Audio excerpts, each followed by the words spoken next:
गांव का एक कोना था, मिट्टी की दीवारें, टपकती छत और वहीं रहता था एक बच्चा, रघु। नंगे पांव, फटे कपड़े, लेकिन आंखों में एक ऐसी चमक जो किसी स्कूल में नहीं सिखाई जा सकती थी। रघु का जन्म एक बेहद गरीब परिवार में हुआ था। पिता मजदूरी करते, मां लोगों के घर बर्तन मांजती। कभी खाना पूरा मिलता, कभी आधा पेट सोना पड़ता। स्कूल, वो तो कभी नाम भी नहीं लिया था। जब घर में रोटी ना हो तो किताबें सपना लगती हैं। एक दिन रघु ने देखा, उसके हमउम्र बच्चे स्कूल यूनिफॉर्म पहनकर हंसते हुए जा रहे थे।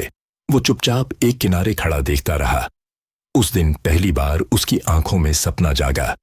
रात को मां के पास गया और बोला, मां, मैं कुछ काम करूं क्या? मां ने उसका सिर सहलाया और सिर्फ इतना कहा, बेटा, जो दिल कहे वही करना। अगले ही दिन रघु एक चाय की दुकान पर पहुंचा। गिलास धोने का काम मांगा। पहले दुकानदार ने मना कर दिया, इतना छोटा बच्चा क्या करेगा? लेकिन रघु रोज जाता रहा। आखिरकार उसे काम मिल गया। अब रघु दिन भर गर्म पानी में गिलास धोता, चेहरे पर पसीना और दिल में सपना। साल बीतते गए। रघु अब चाय बनाने लगा था।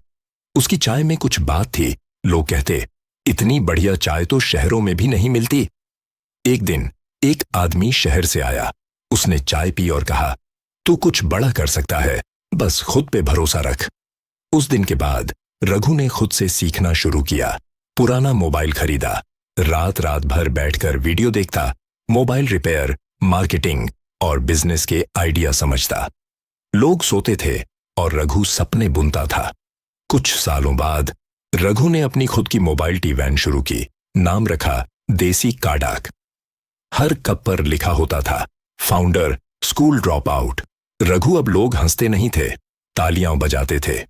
टीवी वाले इंटरव्यू लेने आते। बड़े बड़े MBA वाले उसके अंडर काम करते थे।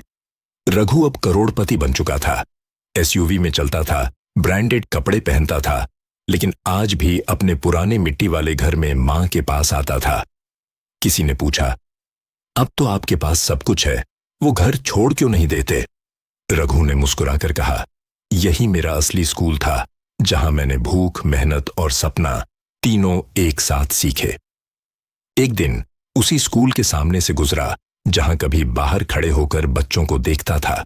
वो सीधा प्रिंसिपल के पास गया और बोला, सर, मैं स्कूल नहीं जा सका, पर मैं 50 गरीब बच्चों की फीस भरना चाहता हूं। प्रिंसिपल की आंखों में आंसू थे और रघु की आंखों में संतोष, क्योंकि जिंदगी में सबसे बड़ी जीत तब होती है जब आप वहीं लौटते हो जहां से लोग कहते थे, तू कुछ नहीं कर सकता। आज रघु सब कुछ था। बिना किताबों के पढ़ा, बिना स्कूल के सीखा और बिना हार माने जीत गया। अगर सपने सच्चे हों तो रास्ते खुद बनते हैं। डिग्री से नहीं, जिद से पहचान बनती है। और अगर दिल साफ हो तो गरीबी भी हार मान जाती है।